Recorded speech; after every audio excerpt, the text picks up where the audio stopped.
Check out this Mercedes-Benz S400. This owner shipped this car all the way from California to here in Maryland, over 2,000 miles, because the hybrid system is malfunctioning.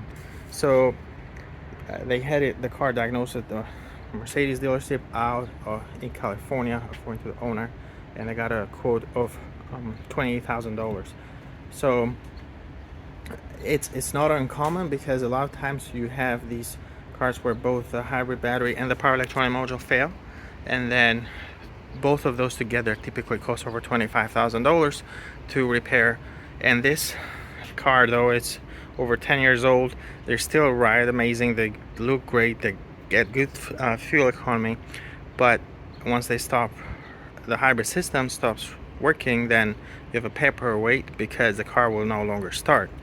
And you know, paying $28,000 is more than what the car is worth now, even though brand new. This car was over $100,000. Now, this is a common problem we're starting to see, not only with Mercedes but other hybrids as well, and electric vehicles. As people, this car is starting to get some age. There's nobody really out there to repair them. Not only that, but if you take them to the dealerships, replacing hybrid battery packs or replacing components of the hybrid system, it's extremely expensive. And we're going to see more and more of these kind of issues where these cars are just going to be worthless because nobody can really fix them, or they're very expensive to fix.